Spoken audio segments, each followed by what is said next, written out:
Praise the Lord, guys. I'm Shaw Greenhorn. Now, there was one Anna, a prophetess, daughter of Phanuel of the tribe of Asher, and she was now great in age, and had lived with her husband 7 years from her virginity.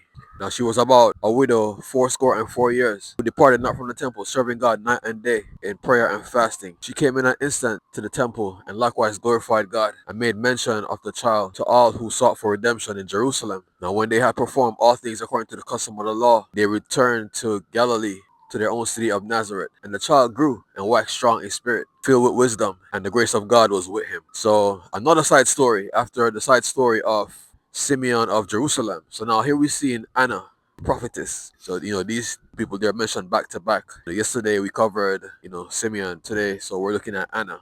And the same things can be said as to why the Lord allows this person to see his son in such a manner. They were called for. If you remember, I believe it was David when the Lord sent Samuel down to the house of Jesse to anoint whom he would, to be king. God, he did not send, tell him beforehand, who the child, which one of the sons it would be. When he got there, when, the firstborn, he went first and the oil wouldn't pour. So the second, the third, all the way up to number 6. And when Samuel saw that the oil wouldn't pour for none of them, he said, are these all your sons? Is there not yet another?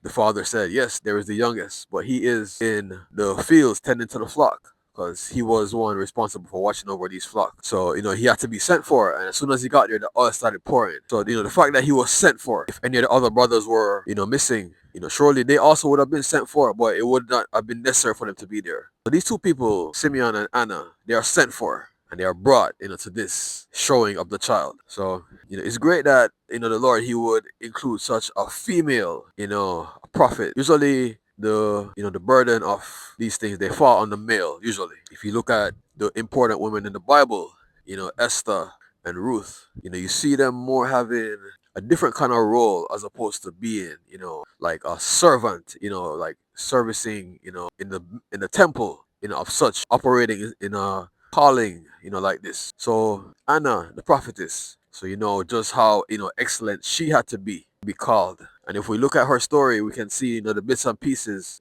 as to why, and we can put them together as to why she would be called.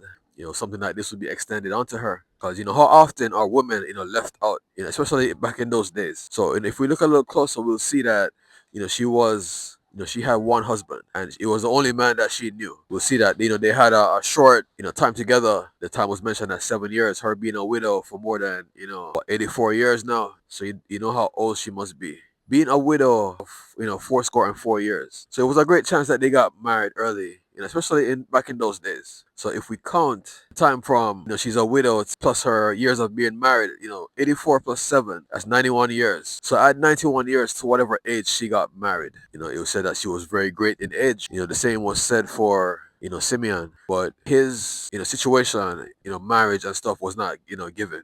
And the reason why is because, a woman was not defined without a man.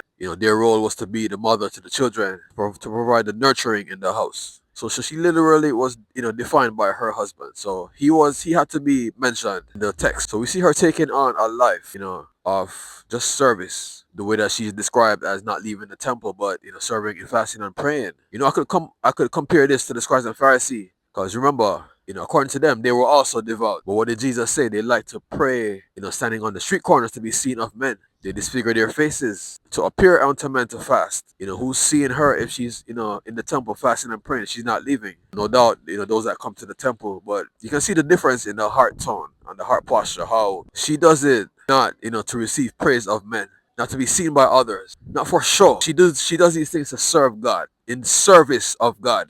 God is great. He has the whole world in his hands. She's always praying and fasting. Remember, it's God that does everything. I would like to look at her praying and fasting like fuel. Like, when you would go to the gas station and you put gas in your car, then now you can drive it anyway. Her fasting and praying was fuel for God, working in the world. And that's what, I think we don't understand sometimes. We think that if we're not in the heat of the action, if we're not the one, dribbling the ball down the court, pulling up for the jump shot, that we don't count, we don't matter. What does the Bible say concerning, I believe it was Sodom and Gomorrah? He said, I sought for a man to stand in the gap for me, to make up the hedge for the city, that I destroy it not, but I found none. God is able. I think we forget that sometimes, that he can use anyone to make anything happen. He can use the just, the unjust. The parable about the unjust judge that feared not God, neither regarded man. Poor lowly widow came unto him, saying, Avenge me of my adversary. He would not at first, but then he repented, saying, yea, though I fear not God, neither regard man, I'm going to avenge this widow of her adversary, because she's going to come every day, and she's going to weary me.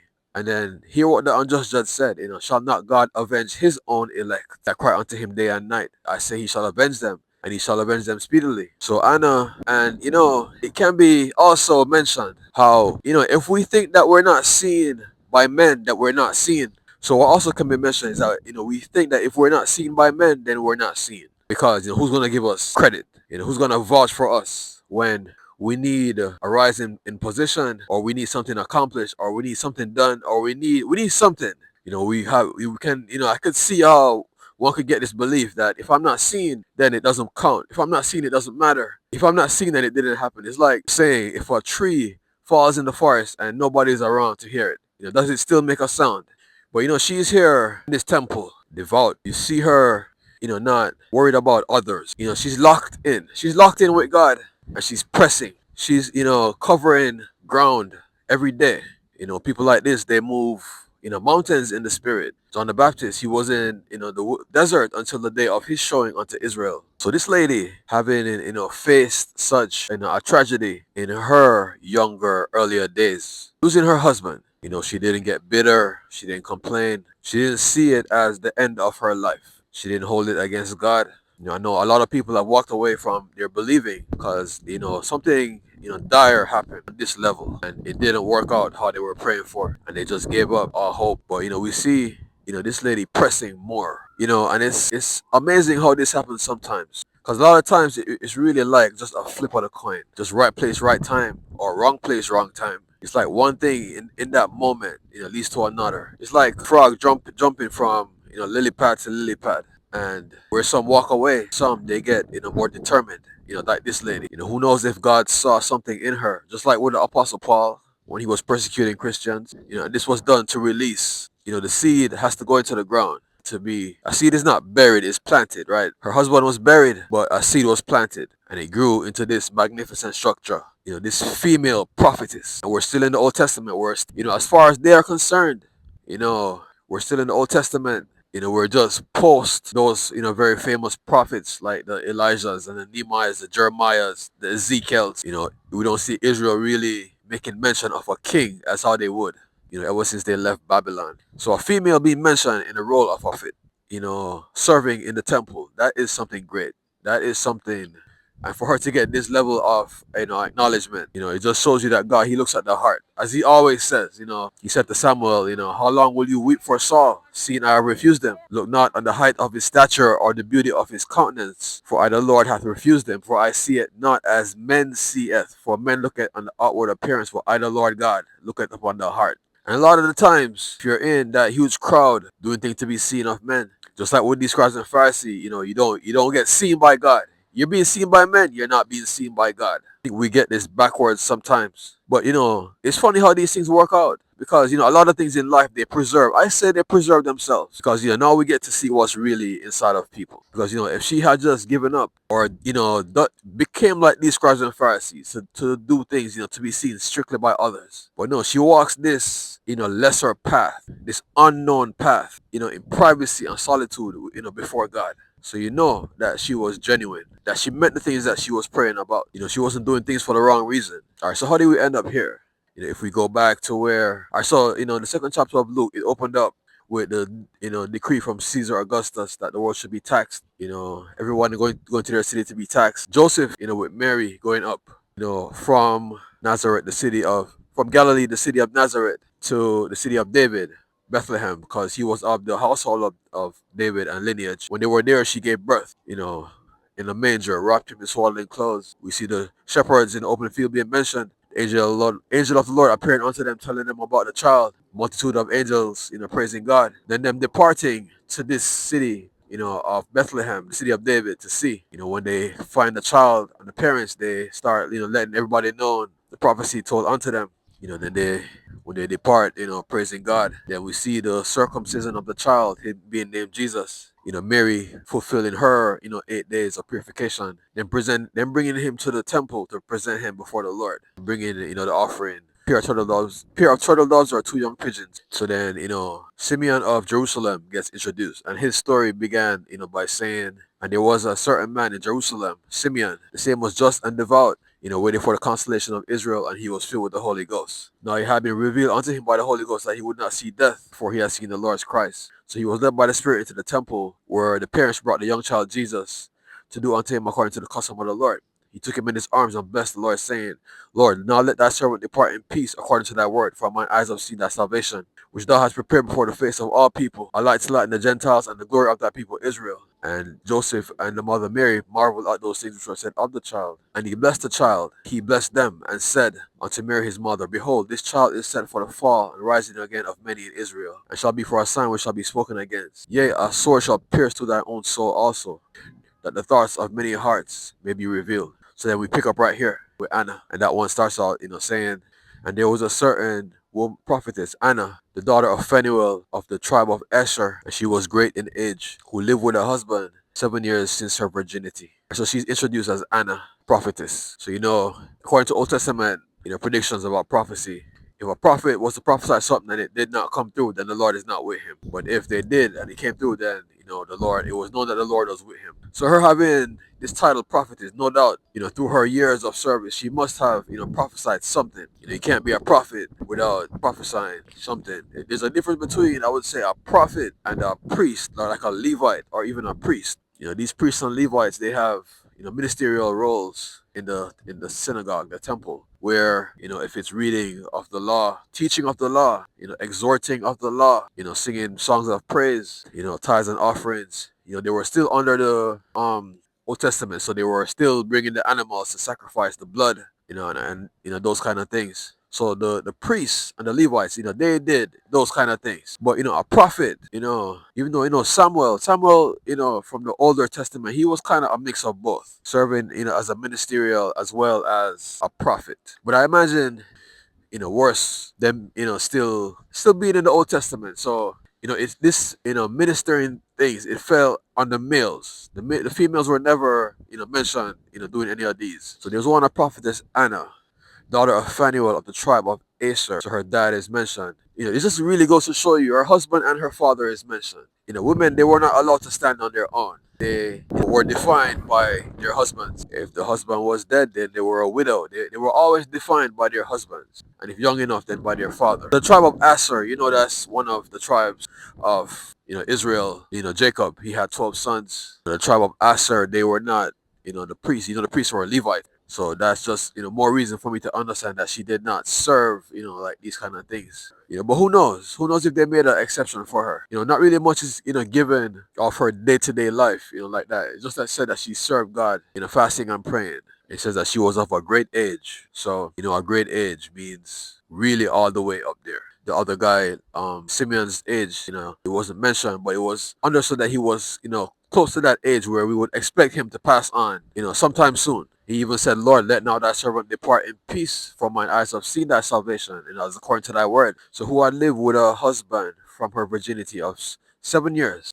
So it's be understood that, 7 years they were married, or at least upon the consummation of their marriage, it was 7 years that they lasted before he passed on. So now, this lady being able to make something to make, lemonade out of lemons. I think sometimes in life it's just to fight and dig, fight and dig, fight and dig. Don't spend too much time looking around, celebrate your wins, but then be sure to get back to work. I think a lot of people, they lose, momentum, they lose their, I would say, championship role, because as human beings, we have this drive inside that we think that we're going to arrive someday, somewhere where we won't have to hustle hard. We won't have to, dig deep. I see it in myself. I can, admit that. But I think that, there's a understanding, and that's why, some people lose their edge, whether it be an athlete, businessman, because they think that success is is somewhere that you get to, and once you get there, then you're there. But it's to understand that we're all excavators, that dig in the earth.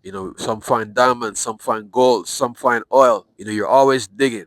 You sort through what you find, but yeah, you're always digging. I think, sometimes we find things so great and they're so shiny that, these things, they now become our focus instead of continuing to dig. So when she, lost her husband, understand that that's when her, what do you call the thing that digs into the earth? I don't know the name. That's when that, really got turned on for her. And she just kept digging. She didn't look around. Not time to be sad. Time to mourn or weep or moan. He's not coming back. And she was able to dig hard and just, force her way through all these things. And look at the honor that God, gives unto her. Her being mentioned in this, holy book. All right, so the next one says, and she was now a widow of about 4 score and 4 years, who departed not from the temple, but serving God night and day with prayer and fasting. So her being a widow of 4 score and 4 years, that's 84 years. 1 score is 20. So, 20 times 4, that's 80. 84 years. So 84 years since her husband died, and they were married for 7. So like I said, that's 91 years. I mean, if you do the math, you'll see why it says that she was great in age. Because if she got married at 10 years old, that means she would be 101. I'm not going to disrespect her by trying to say what age she got married at. But, it says she was very great in age, right? So her being a widow for this long. So she didn't end up, she did not get remarried. It doesn't mention she have, her having any children. Them being 7 years together, that was more than enough time to have at least one child, right? And women, they are known for being introduced as barren if they did not have children. And that was not mentioned. So I would, go more on the side of saying that she did have children, because, being barren is something that they usually mention immediately. It's just how, the Bible is constructed. That's something for women that they mention right up front. Because I would have said, well, there's a law, if she had no child, then the brother would have to take her and raise up children, unto his brother that passed away. And, we don't see that being mentioned here. So that's another reason I would say that she did have children, because this was for those, that did not, so that the name would not be lost in Israel. If the brother died leaving her with children, we don't see a need for this law. Who departed not from the temple, but served God night and day with prayer and fasting. So she departed not from the temple. Means that she made God her whole everything. She said, God, it's just me and you. I have nowhere else to go, nowhere else I need to be. I can just picture the fire that must be burning in her heart, how every word was so charged with emotion that she poured her all every day before God, and how she managed to keep a genuine heart before Him, not get caught up like these scribes and Pharisees did, the upper rooms at feasts and chief seats in the synagogues, not wanting to be a part of the in crowd, the popular crowd, not having the heart like they did, right? Night and day with fasting and prayer. A lot of the problems I see we have in ministry today is from non-fasting, leaders, non-fasting preachers, non-fasting prophets, non-fasting evangelists. Because the fasting and prayer, it creates something inside of you. And remember I say that you should always be digging, you should always be excavating. For a minister, this is your digging. People fast when something bad happens, somebody dies. They fast at the first month of the year for consecration.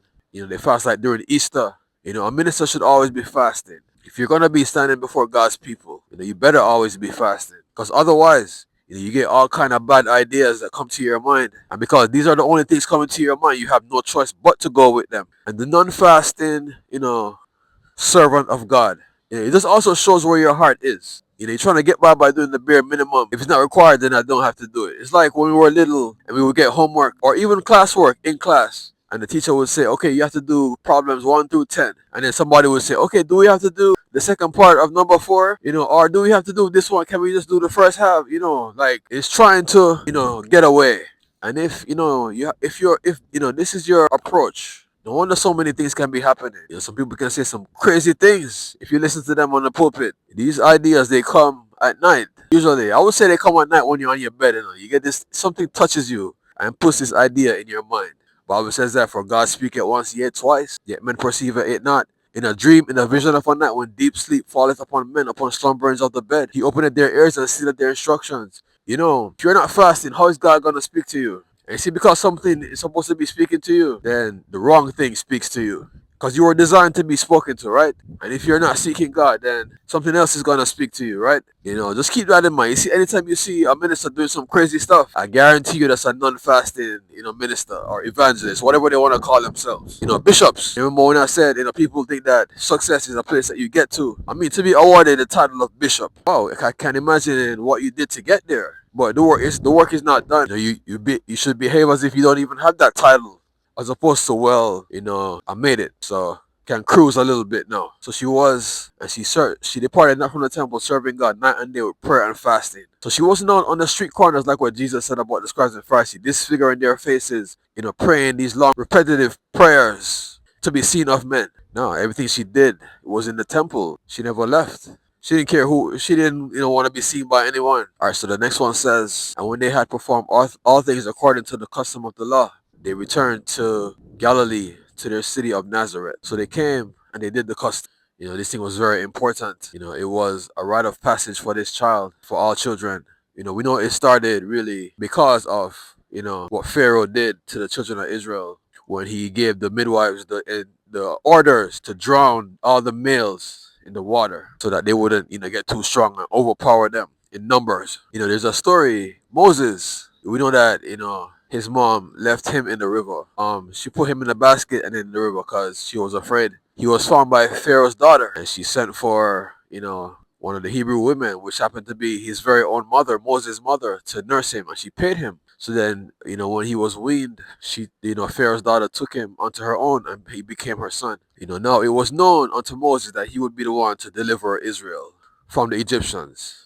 The Bible says that he knew that he would be the one, but he didn't understand how. And one day he saw an Egyptian smiting, one of the children of Israel. And then he waited until nobody was looking. Then he slew him, the Egyptian, and hid him in the sand. The next day he saw, I believe it was the same one. No, it was a different. Was it the same or a different guy arguing with somebody else? And he tried to part them, saying, "You be brethren, why argue with you one another?" And he said, "Are you going to kill me like you did the Egyptian, the other day?" So Pharaoh sought to kill Moses, so he fled. So he went and came to the land of Midian. And some ladies came to water their flock. Moses, he helped them. When the ladies came back early, the father asked him, how is it that you came back so quick? He said, somebody helped us. And he sent for Moses and took Moses under his roof and gave him, his daughter to wife. After God appeared unto Moses. Now, this part of the story I don't really understand. The wording is kind of, but this child that Moses had, was uncircumcised, and it was said that the Lord sought to slay him, and that's what I really need to, I need some help on that part. The wording, and like the mother had to like circumcise the child right then and there, right in front of right in the moment she had to circumcise the child. So when they had done unto him all after the manner of the law, they returned home. Okay, so there's one verse that I missed, for this last one I just did, where it said that, and Anna likewise coming in an instant, likewise gave thanks unto the Lord, and spake unto all of him that came to Jerusalem seeking redemption. So here we see her being, brought, just like Simeon, the guy we just, spoke about, in the same way, glorifying and praising God, understanding that this, is his son. We don't see where, a prophecy was given unto her like it was unto Simeon. But, for her to be, thanking and praising like this, no doubt she was also, she was of that close, relationship with God. Obviously she's being mentioned here. So, it wouldn't take nothing for him to make, this fact known unto her. Whether if it was made known a long time ago, or she just happened to walk into it. So likewise she gave thanks and praises, with everybody else, and now she would make mention known, to him, of him, to all that came seeking redemption. So what she's doing here is, letting them know that this is the one. Yeah, he's just a little baby, but this is what we've been waiting on. This is the promise made even to Eve in the garden. I will put enmity between thy seed and the serpent's seed. Thou shalt bruise his head, but the serpent shall bruise, his heel, telling Eve that she shall be saved in childbirth. So we see a mention here of those seeking redemption. And you got to understand that this is, we can look at this in several ways, those seeking redemption. One way would be, just the regular bringing the animals, to sacrifice. I did whatever sin usually. And now here's my bullock or my sheep, my goat, my turtle doves or whatever. And, while the thing is being carried out, her, telling this person that, I know we're doing this now, but, things are about to change. And this is going to be the one, just keep an eye out for him, when he gets older. And then, the second way I would look at it, those seeking redemption, are those that are looking for, a better way. Those that are looking for the answer. Some people, I can imagine would have a burden on their soul. And they're saying that, there's got to be more, than just, more to life than just this. These people, they do exist. And no doubt they existed in those days also. So for those seeking redemption, like that's the next set of people I would point out that she would mention him unto. Alright, so the last one says, and the child grew and waxed strong in spirit, filled with wisdom, and the grace of God was upon him. So, him growing through life just like everybody else. Bible says we have a high priest that had not been touched with the feeling of our infirmities, for he being, tempted in all ways like we were, yet without sin. So he had to walk this path, just like we did, coming through the womb, 9 months being born. We just see him here being brought to the temple for the customs to be performed, being presented before the Lord, him growing up, whatever education system they had, learning things in the temple. But, God was his teacher, just like for John the Baptist. So he grew and waxed, strong in spirit. Remember when he told the disciples, when he said to the disciples, I have meat, eat that ye know not of. And they reasoned among themselves, did somebody give him food to eat? God was his teacher. God fed him. If he fed the children of Israel with manna in the wilderness, and the wilderness is a preparation season, right? So that's where he got his knowledge from. As we're about to see, even at 12 years old, he was filled with so many things that the doctors and when they left him behind, they marveled at the things that he said. Where did he get these things from? If he was learning from just the rabbi and the priests, high priests, chief priests, elders, and scribes, then he would sound just like them, no? So he grew and waxed strong in spirit, filled with wisdom, because that's what is the outcome of this kind of exposure. And the grace of God was upon him. I'm Straw Greenhorn.